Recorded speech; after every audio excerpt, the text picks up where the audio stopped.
Welcome to I Hate It Here, the podcast for HR and people professionals, making the hardest job in the world just a little bit easier. I'm Hebba Youssef. Having studied DEI for a really long time, IBM was one of the first companies that actually implemented a comprehensive DE&I strategy in the 90s because they were like, we want to increase our business, and how do we do that? And they hired a DEI person whose whole mission it was to say like, okay, sales, go out into these communities that we are not touching and let them know that we are a viable company for them to be part of. So that therein increased their visibility, it increased their sales. Like they literally just were like, we are trying to expand. This is good business. Do you want to celebrate your employees and customers, but you're not quite sure where to start? Let me introduce you to Snappy. Whether you are handpicking a gift for a birthday, offering a collection of options for anniversaries, or looking for onboarding swag that's guaranteed to please, they've got you covered. Gifting doesn't have to be complicated or overwhelming. Choose Snappy for a gifting experience that's sure to delight every single time. Go to snappy.com/IHateItHere to sign up for free and start gifting today. Leaders don't just appear. They're molded and developed. Stop losing great people to ineffective management and communication. PI Inspire supports the personalized development of leaders at every level. And when you have leaders throughout the business, everyone benefits. Welcome back to another episode of the I Hate It Here podcast. I am joined today by someone I would consider a friend, someone I admired on the internet long before we actually became friends, and a fellow book lover, Tara Turk-Haynes. Welcome, Tara. Thank you for having me. I'm so excited. You are a friend. You are also my confidant. We talk a lot of BS, and a lot of shit. I just appreciate you so much. You're my protector and also my safe space, which is very nice. And you give the best book recommendations. I just need more time to read, but we've already talked about this, you and I, together.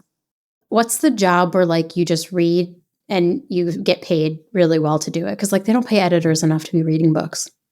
They don't. But like my dream when I first actually moved to LA was to get into development so that I could read books and then turn them into properties. But then I realized that that stream is so small. They're like, you're like, I'm not going to do this. Girl, actually. My tastes are probably like not blockbuster. Yeah, mine neither, honestly. I'm the one watching like all the indie flicks that I'm like, wow, this is so fascinating. And everyone's like, why are you watching this? And I'm like, well, but so see, good. like, and I read books and I cast them. So like the current one that I recommended to you that you're reading, I cast it. And then I saw on socials that people were casting it differently from me. And I was like, I think we got this all wrong, guys. I don't know. I'm reading Yellowface, everyone. And it is so good. I know you told me it was good, but I have not been able to put it down. I was reading in between meetings today. Yes. I was like, 10-minute break, I'm going to read. 5-minute break, I'm going to read. 100%. So I cast it. I was like, I don't think that that's what they're going to do. No, but they also do that. Do you ever watch the TikToks where they cast like popular fantasy novels and then it ends up into a lot of very interesting discourse about what the characters look like. And it is the height of my entertainment on the internet, honestly. Also, people are going to be like, what, is this a book podcast, not a HR podcast anymore? Sorry. Okay, sorry. We're here to talk about HR. We're here to talk about, we're here to tell everybody who you are, what you've done, your hopes and dreams, all the fun things. I don't know if we have time for that. Tara Turk-Haynes. I'm the founder of Equity Activations. We help small and mid-sized companies embed DEI into their operational business. I am a practitioner. I have actually done this job inside companies, which is something that's rare, I think, in these consultant streets that are out there. So I understand the complexities of business operations. So yeah, and I've spent majority of my career doing talent acquisition. So I know of what I speak, people. I know. Isn't that terrifying? Sometimes I see people give advice on the internet and I'm like, I would never, I'm your HR person. I would tell you to never do that. Maybe I should start doing that. I should start giving like unhinged HR advice where I'm like, here's what you should say to your HR person when they tell you to do that thing. I will send you TikTok videos of where they're actually doing that. I love it. I love that.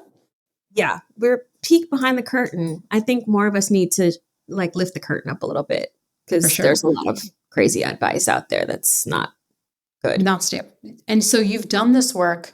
Yep. So you know intimately the hardships of doing this work. Like the reason why I joke I have so many white hairs is because of this job. 100%. I understand. Yes, it is not easy work at all. But yes, I love it. And that's the only reason why I can say I could keep doing it. I tell people like, I get a lot of people who are like, I really love people and I want to get into talent acquisition or DEI. And I'm like, maybe you won't love them after you do this work. So that might not be enough. You see so many people's bad sides when you do this work.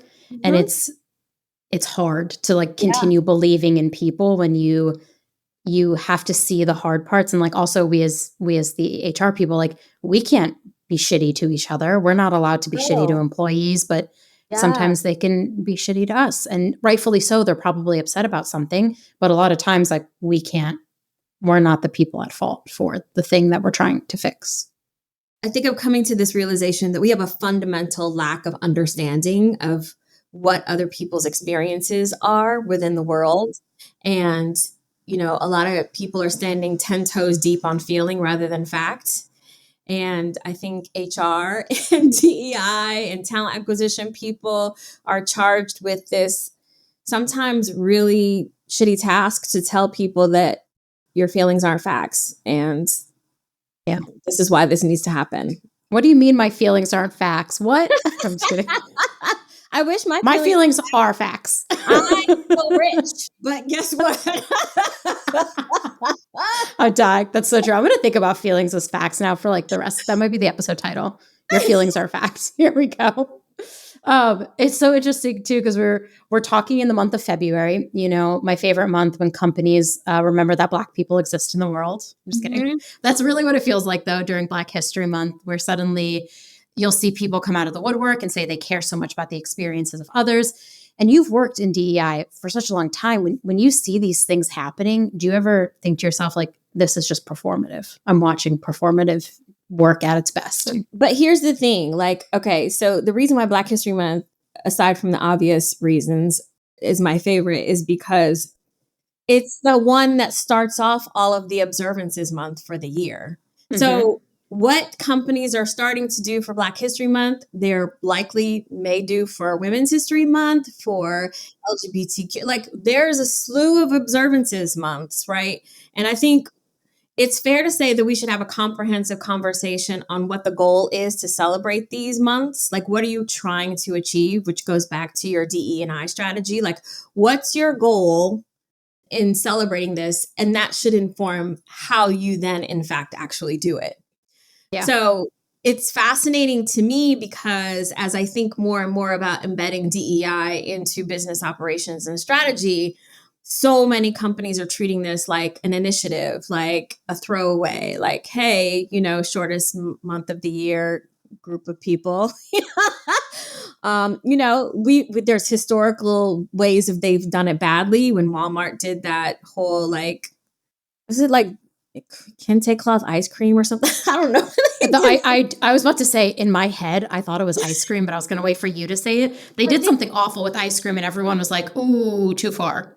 Right. And so a lot of this leads to who's in the room when you're making these decisions about these groups of people. Having studied DEI for a really long time, IBM was one of the first companies that actually implemented a comprehensive DE&I strategy in the 90s because they were like, we want to increase our business. And how do we do that? And they hired a DEI person whose whole mission it was to say, like, okay, sales, go out into these communities that we are not touching and let them know that we are a viable company for them to be part of. So that therein increased their visibility, it increased their sales. Like they literally just were like, we are trying to expand. This is good business. I think there are some companies who are just standing on either it's the right thing to do and we have no idea how to do this thing, or it's a marketing initiative, but we don't really intend on implementing it internally. So we do things like kente cloth, ice cream, if that's even what it is. I can't even remember. I can't remember what it was either. I need to Google this afterwards. Ice cream warmer. I just remember the internet was like ablaze that day. Everyone was like, no. Awful. And what I've been doing lately is just quietly observing how companies are celebrating this month, particularly this year in an election year that's going to be really contentious. A lot of things are happening politically and socially, and we have like all of these, companies who are deciding that DEI is not part of their agenda. And that's fine. Like, I grew up with parents and grandparents who were like, you don't like Black people? Let me know out loud so I can just completely avoid you altogether. I'm okay with that. Like, if that's your whole thing, if you're like, I don't care about this whole community, I'm actually fine.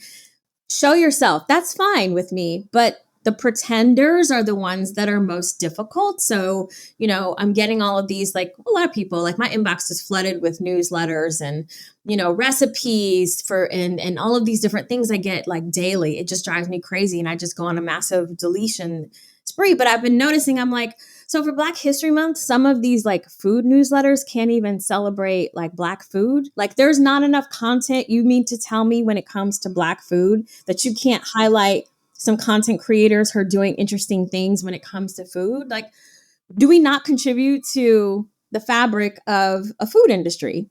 Yeah. We don't? Dang. That's a lot. That's a lot to unpack. That's not a lot because I agree with everything you're saying, to be very clear. And I feel the same way. That's why we were talking about this today. Right. You're right. I mean, for me, it's like, if you're going to say, I do like the thought on like, if you don't care, just say you don't care. Right. Like that is, I respect that more than you telling me like, we care about the Black experience. And then I look at your company and you don't have a single person of color on your executive team. You don't have your compensation policy at all visible to your employees. You don't put pay ranges on your jobs. I'm like, right. There's a lot of things that tell me that you do actually care about that. And so like, if you don't, like maybe don't put out a statement. Don't even say anything. Like I was talking to another colleague he was saying he respects it. Like, for example, there's one company that just did a lot of layoffs and most of their layoffs hit the Black population. So they're not doing anything that's like Happy Black History Month, right? Because they're like, we know we just basically decimated that demographic within our company. And that's, that's fake. So like we're not in a position to say that we value that if something like this happened. And it's a hard conversation to have internally. Yeah. Well, I feel like a lot of it too is like PR. Mm-hmm. People are like, I'm gonna like what you said, like, are they using Black History Month for marketing? Yeah. That to me, like, honestly doesn't sit well with me. Like when I get the emails, did you get the emails that are like, it's Black History Month, here's a sale? I'm like, y'all are missing the point. You are way missing the point of what's at stake here for you to say, here's a sale. That was actually my fear about Juneteenth becoming a national holiday, because I was like, oh, great, now we're about to get mattress sales for Juneteenth. It's fantastic. Did we though? I don't know if we did. Car sales, car discounts, it's coming. I would not put it past people, honestly. But this is what I mean about like connect. When I was in-house, my biggest goal, because we owned a mixture of media and e-commerce brands, what I said to those leaders is we need to connect our DEI strategy to what you do and the purpose of it, right? Like, why does this really matter to you? And luckily, a couple of those brands were artist driven. So it was really easy to be like, hey, we're going to highlight these Black artists during Black History Month, although we highlight them and we keep it up all year round, right? Like it's not a look at these Black content creators or artists and it just lives just for February. It stays up there all year round so you can find it. That's an easy way to connect to it, right? If we're talking about some of our media brands, we're talking about Black maternal health, right? Like, this is why it matters. I want to talk to you about something that actually impacts the community. And this is why our business is inserting itself into this conversation, because it makes sense for us, right? It's not just about being like, hey, there's a sale for, I don't even know, or using Martin Luther King quotes to just attract people. It just boggles my mind, because we've allowed, as a community, I feel like we've allowed companies to get away with a lot. And I feel like we should use our voice more and say, like, this is what we expect from you when it comes to these observances months. This is what we're looking for. because we have a lot of dollars within our community. And I say this the same as like Women's History Month. Like, what do you want out of these companies? And start telling them that. Yeah. It's interesting that you talk about these observances months because they are all kicking off. April is Arab Appreciation Month, I think. I just looked that up once because I was like, I must know. Do I get an appreciation? You do. I added it to our curriculum and I was just like, I added it. We had like recipes and stories. It was, I love that. Okay, so this perks. My next question is, I have talked to a lot of HR leaders personally who are like, I want to celebrate Black History Month, but the pushback I get from my leadership team is, well, if we celebrate that one, we have to celebrate all of them. Is that what hard? Advice? I'm literally asking you, what advice do you? What should they say to them? Because I mean, I also would be like, lovely, we can celebrate a lot of people's perspective and lived experience. Isn't that great? But that's just me. But like, what advice do you have for HR people who are trapped and the leaders are like, we can't do it because now we have to celebrate everything? You're never trapped, right? I was DEI team of one for a long time. And I literally built out a curriculum and a calendar for every month of the year that lived on our intranet. It was a lot of work. So maybe if you have the budget, you can get yourself like, there's a ton of people who want to get into DEI. If you could get a coordinator or somebody like that who's really good at putting these kinds of things together. But if you have an intranet and somebody willing to do the research, I'm really not sure why you wouldn't just highlight as much as you can. Because the thing I tell people is that the reason I got involved in DEI is really understanding that our education is not uniform, right? So there's a lot of communities who are learning things in different school settings, whether it's public or private, that's really relevant to those communities, but maybe not taught in a community that doesn't have anybody there who looks like them. So people are standing on, business. And I look at like people like, the 1619 founder who's trying to actually has a dissertation in Black history and telling people facts that I only dream of being able to pull out of my head in a reasonable amount of time. And they're just like, looking at Wikipedia and being like, look what Wikipedia says. And it's like, this woman's doing her whole career in 20 years research of a specific community, but you want to fight back against it because it's your feeling versus fact, right? Yeah.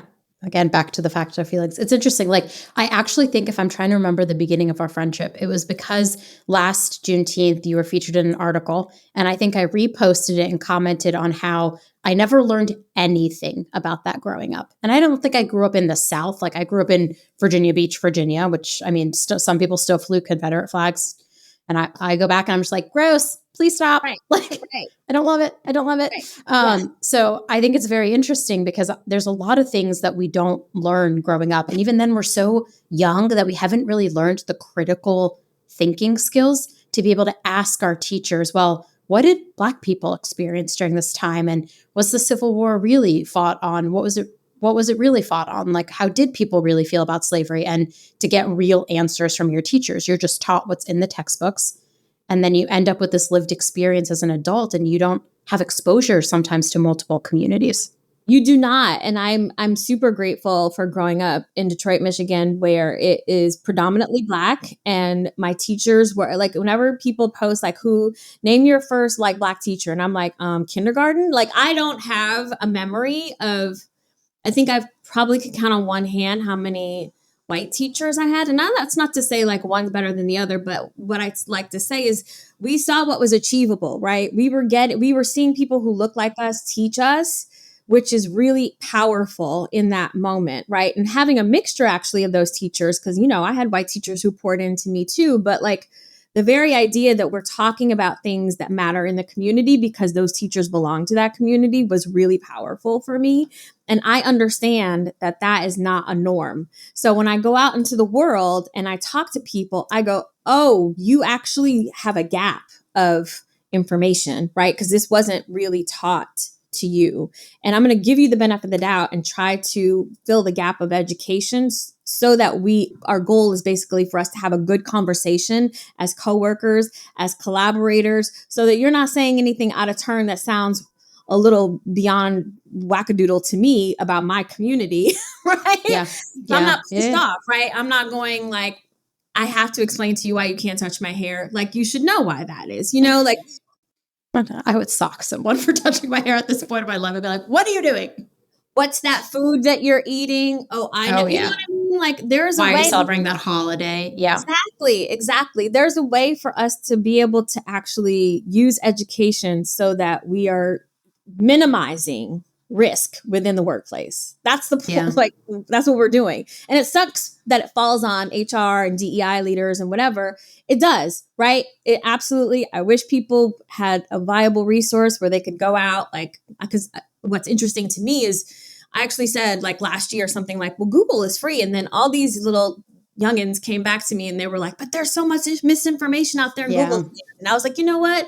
That is true because I'm old and I came around at the time of the internet being created. So the misinformation was minimal because we didn't have a lot of, people in somebody's basement just purposely sabotaging information. So sure. So what's my mission? My passion is education. I will share it with you.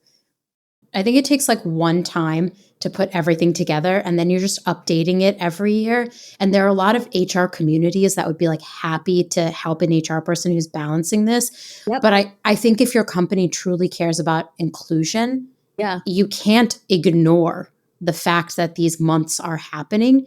And I think it just makes someone feel even more alienated. There's a lot of HR leaders who actually are the gatekeepers of this information. I was having this conversation with a group of friends, and one of them told me how they're a consultant and they were checking in on a company and asking how their DEI efforts were going. And the HR leader said, it's great, for Latinx heritage, we got them Cuban food. I'm making a really bad face right now. I'm making a really bad face right now to anyone listening. That was it. That is the extent of the highlight, the celebration, the whole story. And I just am like, there are some people who don't feel like this is their responsibility. They don't see how they're responsible for the people within the organization in its totality. So they're cherry picking what that looks like. Honestly, I feel like I would never do that. But the second thing is like, you could just write a document that's like, this month is Black History Month. This is what Black History Month means. This is what it celebrates. And here are 5 resources you can go read to help you. There are so many amazing, viable resources out there, especially if you think about like you're in DC. So you have the incredible museum centers there. They do so much work. That National African American History Museum has a ton of resources out there for people that you can just hyperlink to, and that will help. And you don't have to be an expert. Like I'm the one who goes overboard and tries to basically create a semester of a collegiate like Black History 101 or any of them. Actually, I take it. Just, all of the observances, I would just be like, I'm going down the rabbit hole, and I don't even know how many people actually interacted with it, but I do know people learned a lot from it. I would get messages here and there. Sometimes I felt like I was shouting out into the abyss, but it exists. And that made me happy because should you ever be curious, you've got someplace to go. I did share one company I worked at. I shared that I was like celebrating a holiday. And I said, this is why I'm celebrating this holiday. Here's what it means for my culture, my family. Here's what I like to do for fun. And I just like did this on my own accord. We did not have any sort of like plan in place. I was like, I'm just going to share so that people know. And I shared and people reached out privately and were like, thank you so much for sharing that. I learned so much. And I was like, I really wrote a paragraph, and they did it. But that's the thing. I think like a lot of HR teams, like it's really easy to like, there's so much we're tasked with. And then that brings me to like my next point is like, should DEI live in HR? My answer is always no. But sometimes we're given, when you're an HR team of 1 or 2, DEI becomes your initiative and you are overwhelmed with what you should do. And I think a lot of business leaders too are like, well, we shouldn't talk about that. Like, we don't want to talk about race at work. That's a bad idea. And it's like, you have to share the things that are happening in the world because your people are experiencing it and it's a part of their lived experience. And if you ignore that, they're going to feel ignored. Like they're not going to feel included in your environment. I say that all the time to leaders. Your silence speaks louder than any mistake that you can make. Because people will feel ignored and they will feel like we're not supposed, like you can make a mistake and talk about it.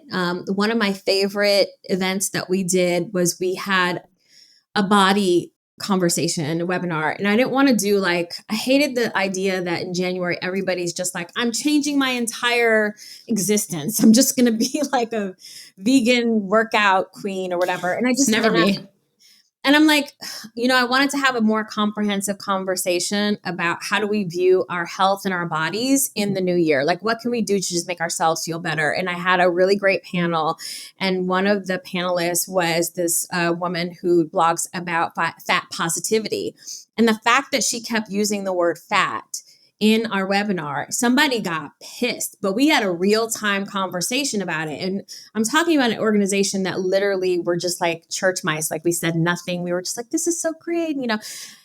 It blew up. And rather than kind of ignoring it, we leaned into the uncomfortable part of the conversation real time, because we're all adults, right? And we can talk this through. And I feel like everyone left with a different idea about what that means for them. And, there were some naysayers, leaders who, before I had that conversation, they didn't want no parts of my event at all. And afterwards they were like, wow, that actually was something that was incredible. And I think you have to take those risks as a DEI leader. And back to your other question, I would like for DEI not to be under HR. However, what I have learned in my experience is, because my last boss was an HR leader, depends on the person too, right? Because it depends on the leader who is going to be able to say, like, audit us. Go ahead. I'm going to be a way maker and not a gatekeeper, right? I'm going to say, you go ahead and you can do this. And, if you have different departments, if you're an HR leader, if you're saying like, I have, benefits here, HRS here, DEI here, I think it makes a little bit more sense in terms of departmentally. But I will tell you, one of the things that kind of scares me is when I was under a chief legal officer to the general counsel. That would be terrifying. And I am no, thank you. That's a hard no for me. Honestly, a hard no for me is like DEI reporting into HR. Like I do believe it's really hard. Like, when I'm building something for HR, I'm building it with my best intention. But the thing that we have to remember is my best intention still includes my lived experience. So something that is normal to me might not be normal to someone else. So I like the idea of DEI living separately. Love it, support it always, because then you have a partner to tell you, hey, that thing that you are building is actually inequitable. And you might not know it. With your best heart, you might try to build something that you're like, this is fair to everybody. But an actual DEI expert could come in and say, hey, it's actually not fair. What you built right here doesn't work for a lot of communities. And that's why I say I think it really depends on the leader who's going to be able to hear that. If somebody reports into them and say like, hey, that thing that you built is really not equitable. If you're the kind of leader that's like, let me listen to this throughout so I can get it. But if you're the kind of person who's like, I'm not trying to hear that, that's more about you as the HR leader. Because the reality of this is this, right? There are a lot of companies who are cutting down on their DEI spend, and they are not having departments, and they're not having actual executives. They're hiring manager level and below to do execution rather than strategy. And you got to work with what's best within the reality of your workplace and do the best that you can. And if you feel like you can't execute, then that might not be the place for you. But the reality of it is there's a lot of companies who are like, why are we spending this money?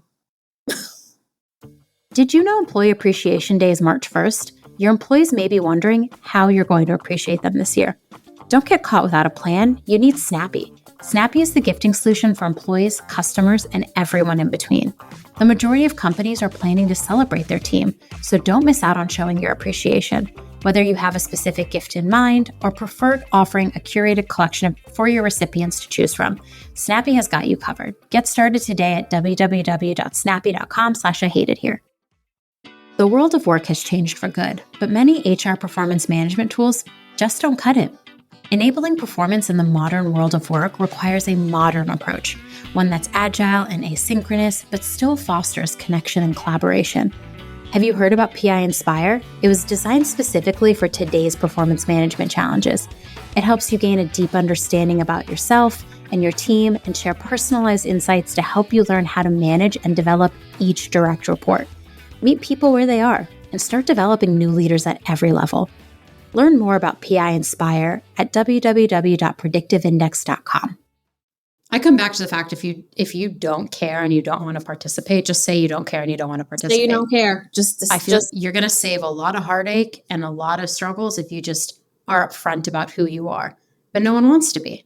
But know the consequences of that too, right? Because then if you look at our census and our population growth, by 2045, you're going to really wonder where your customers, your candidates, all of your investors are, because you've made a very specific stance to not include growing populations and demographics that are going to be more critical to your business than they are right now.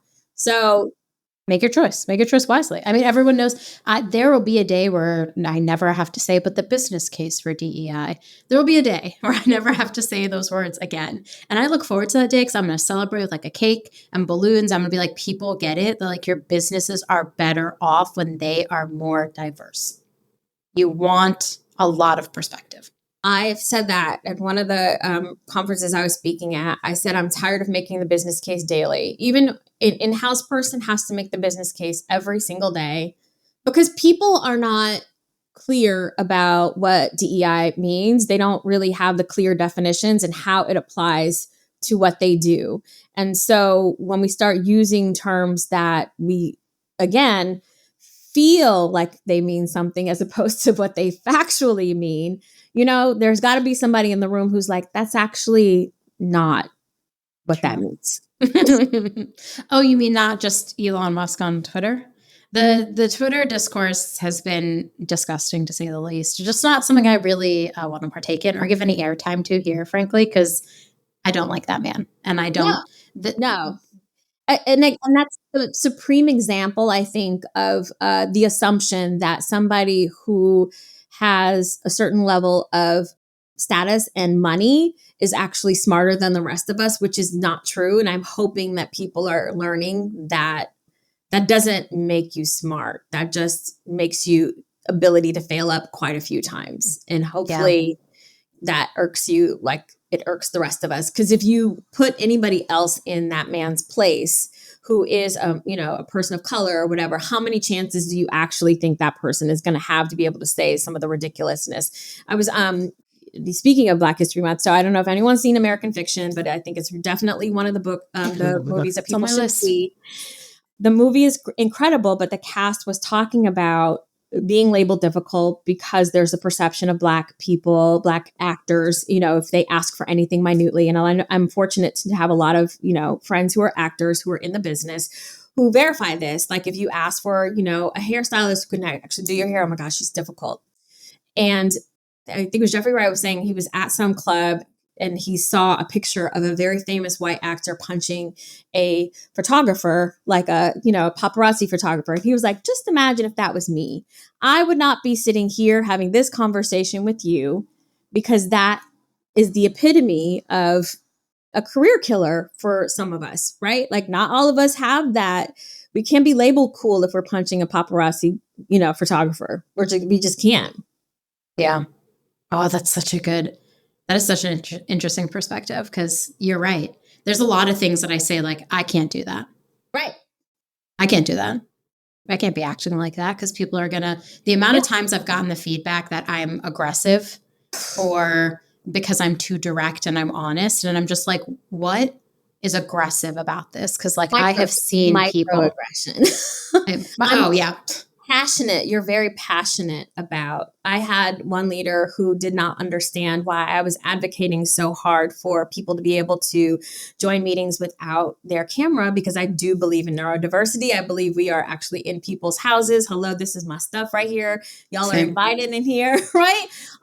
Not everybody needs to see all that. We're in the middle of a pandemic. And, I said, the assumption that they're not working hard enough or like they're not interested. I said, that's such a wild perception and assumption to make. And he was like, why are you so passionate about this? Like this, it's not like it's a race or a gender thing. Like I'm only supposed to care about race or gender. Oh, my soul just left my body. My soul just left my body. I would be like, excuse me? You said the fuck what? I can't do that. I can't do that. I mean, I really can't either. My Right. face would be so hard. I've like conditioned this face to be so lacking expressions, because if I were able to make the expressions that I would make when people say shit at work, I'd be like, It wasn't even a heated discussion, but he did say, well, we had a really heated discussion the other day. And I was like, that was not heated. Like that you want to see me heated, sir. was not it, No, right? That's not it. But it brings up the same. So you and I have been talking about this on LinkedIn too, the Jay-Z's commentary at the Grammys. When he started his speech, I was like, wait a minute. Like I was like, he's really saying this. You know what makes me sad? And because I feel like there's a certain demographic of people who got that speech immediately. And, you know, when I looked at Beyonce's face, what I saw was someone who was really visibly moved that their partner was actually advocating for them in a position that they would not find themselves in, right? So he took the opportunity, however complex and layered that actual award is, because Dr. Dre has his own issues, but like he took that opportunity in the moment where he's being honored to speak truth to power about something that was really important. And what do? I go to TikTok and I see that there's a group of specific people who are just like, how he embarrassed his wife and how could he actually take that moment. And, you know, maybe what she would really, really appreciated is you not cheating on her. And I was like, if she's forgiven her husband about whatever their inside marital situations are, I bought none of our business. I love it. I don't know how much of it is fiction. I actually don't care. But like we've missed critical thinking where we're not able to actually take the speech and understand exactly what he's talking about. And one person commented on a specific video, and a Black woman who said, y'all are really doing this in Black History Month. And the comments were like, what does this have to do with Black History Month? And I was like, okay, well, where is the next spaceship pickup drop? Like bags are packed. Me and my husband and my dogs are just waiting for the next. Come take us. Please swing by DC and grab me.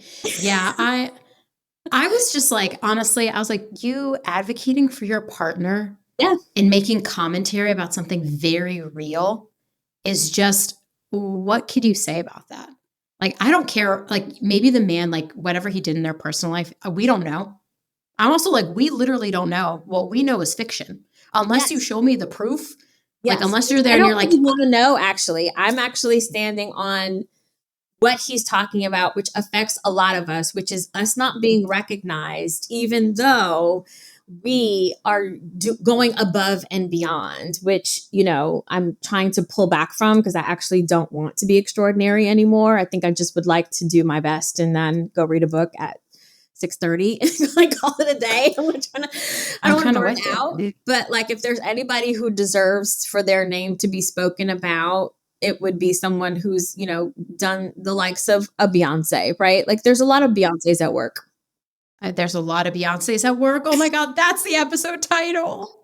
But there's a lot of Beyoncés at work, and we need to protect Black women. Honestly, every month I'm like, we need to protect Black women. Is everyone listening to me? Get on board. We need to protect them because all the data shows that Black women do not have it easy at work. And here's all the factual data that shows you line by line how they are mistreated every single day by this world, by this company. Whatever. I am sitting here able to talk to you given the lineage that I have, where I didn't even have parents or grandparents who worked in a corporate setting. I don't know what the playbook is that I think a lot of people take for granted when they did have family members who knew how to play golf or get promoted easily or earn the actual amount that they're supposed to.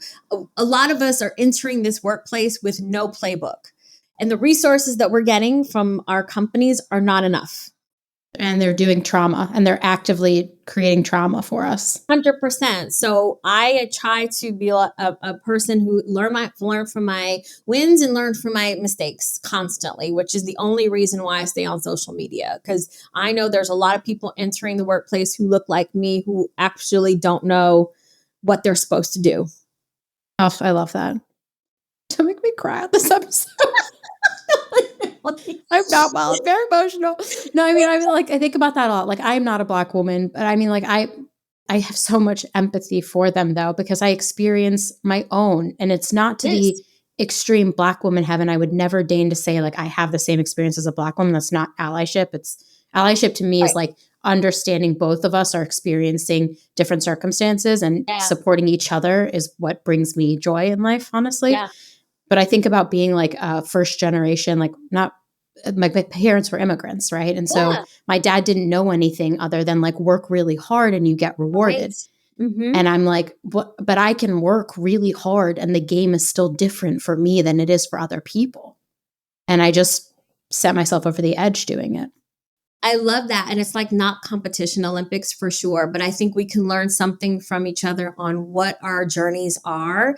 You know, one of the first books I read in college that helped me to understand the immigrant story was Polly Marshall's Brown Girl, Brown Stones, about the Jamaicans coming into New York during the 60s and not understanding that they would be treated like Black Americans, which they did not feel like. They were actually trying to model themselves after the Jewish community because they felt more kinship to that. Work hard, build up your blah, blah, blah. And so when they got here and experienced racism, they were flat out flabbergasted.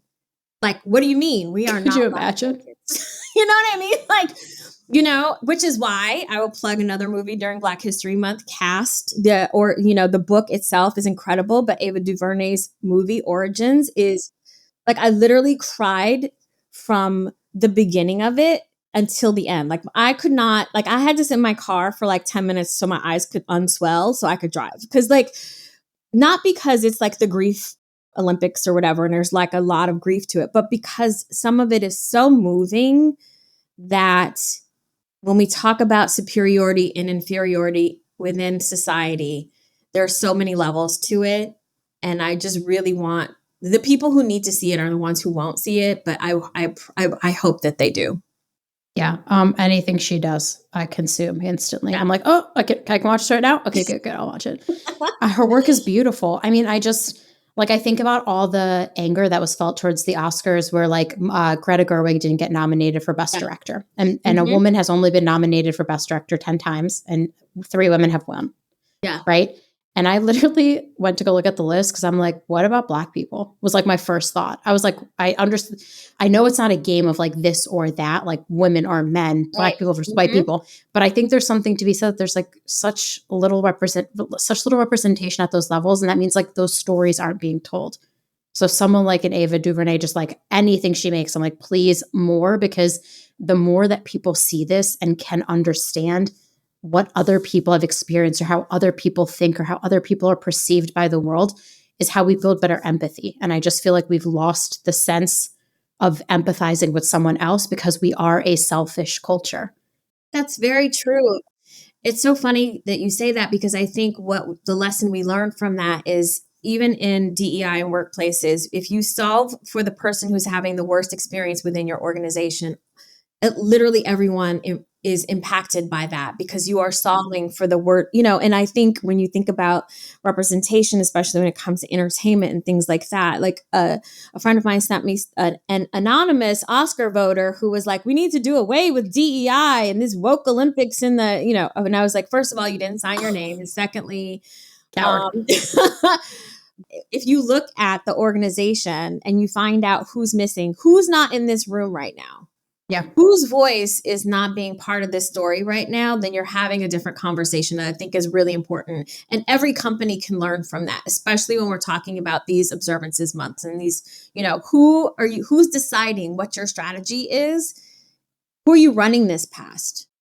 Yeah. If you look around the room, my thing has always been like, if you look around the room and everyone looks like you, chances are everyone's going to think like you. Yeah. Chances are you're going to miss out on some very unique opportunities to make your company more innovative, make the things that you're doing more innovative, and to get more of everything. Mm-hmm. So, I mean,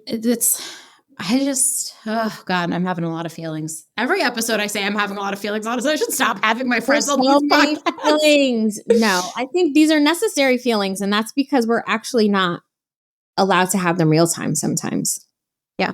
And the work that DEI professionals are doing day in and day out, and HR leaders who truly care about this, I know firsthand, and you know it too, how hard it is to do this work. It's really, really hard. when, like I said, people go on their feelings versus facts, and there's a need to legitimize those feelings, and they will do acrobatics and somersaults to be able to actually verify that, there's a such thing as reverse racism, or that it's okay for us to co-opt terms like woke, which, honestly, just people running with their own definitions of things and it being okay. But we can't stop. We have, like Jay-Z said, you have to keep showing up until they give you the accolades that you deserve. I loved the speech, honestly. I would like it in a t-shirt. I know it's pretty long. I know. We got to keep showing up. But like, I just know some days that showing up is really hard. And whoever's listening to this, like, you have so many champions and people in the world who are going to continue to advocate for you and the work that you're doing. And honestly, if you need to take a day where you just don't show up, that's actually okay too. You can actually sit that day out. That's totally fine. The world, you do not. I do like that you said you want to be ordinary, because I say all the time, like, I have to be extraordinary to even be considered ordinary. And now I've also been like, I just want to be ordinary too. Right. I don't care. But our definition of ordinary is vastly different from other. Yes. And I'll caveat this other thing with saying, like, I know that I say take time out, especially if you're in these really challenging positions. But the other hard part of this is that your job requires you to be there for people when there are challenging times, to help them sort through exactly what that means in relation to being employees within that workplace. So you got to figure out what that balance is. Because if you don't show up for the people, are you doing your job? But then if you don't show up for yourself, are you showing up for the other people? There is a balance there somewhere. I just got to say, find me another job at any organization that is as intense as this job. Okay. Find me. No. And you know what? It's our own fault, because we don't tell people how wild it can be. Everyone thinks that everyone on this episode. On these episodes. Yes. On these episodes, we'll be telling weird. But that's why I love you so much, because you're doing the kind of work that allows people to peek behind the curtain of exactly what an HR person is supposed to be thinking about doing, executing, operating, how they show up. And I think, there's a ton of HR people out there who are not doing good for this, the reputation of an HR person, but there are some great ones out there who are really committed to being like, no, we're not going to be trauma-based anymore. We're not doing that. I love that. I think the place where I have found the most support and solace this year is my community. That's like definitely a plug for my community, but it's not meant to be a plug, anyone listening, because like, if you don't want to join, I'm not going to pressure you to, but I truly felt it's a great time. And I felt so alone, which is like where I sat up in bed at 3 a.m. and the name Safe Space came to me. And the next day I came to work and I said, we have to name the community Safe Space, because I don't know if I ever feel safe in any spaces, one, for my identity, and two, for my role. And I need a space where I can go talk to HR leaders and be like, am I being gaslit right now? Like, here's this thing I'm experiencing, like, someone help me. And the thing that I have found in the community is there's so much camaraderie and love being spread in there when people are like, yeah, that is really challenging. And I also just experienced that. Yes. They're incredible people. And I think you attract that by the nature of who you are. Thank you. Oh my God, can you be on every episode? Emotions all time high. I've been listening to a lot of Mariah Carey and Whitney this week. Okay, so it's been a week for me. You're so emo. That is Whitney, why you're so emo. When I am in my feels, I will like listen to Whitney Houston and cry. I am so sad she is not on this earth anymore, because she was an amazing human. Amazing human. And I will tell you the hidden gem of that Grammys moment that we're talking about, but that Grammys night also with Jon Batiste bringing out Sounds of Blackness, which is for me, because the way that I grew up, and my dad's been gone a long time, but that was a memory for me. That song specifically is something that I put on my playlist to actually not give up. And so hearing that, I was like, first of all, I need that rendition immediately. But secondly, just it happening in that moment, of all the moments that happened in that Grammy night. Yeah. It was just, it felt on purpose. I was already in tears when Stevie Wonder came out, because he played my favorite Stevie Wonder song. Then John Baptiste in the gospel choir came out, and I was like, I am not okay. I was like, from the other room, I was like, oh no, like, top of my lungs. I mean, that alone makes me cry. But then if we're going to add Sounds of Blackness and a choir and just having Stevie Wonder and listening to Annie Lennox and just like, and then, Joni Mitchell, who was, I mean, between her and Barbra Streisand were probably the first white women I actually listened to when I was a kid. So like, I was not okay.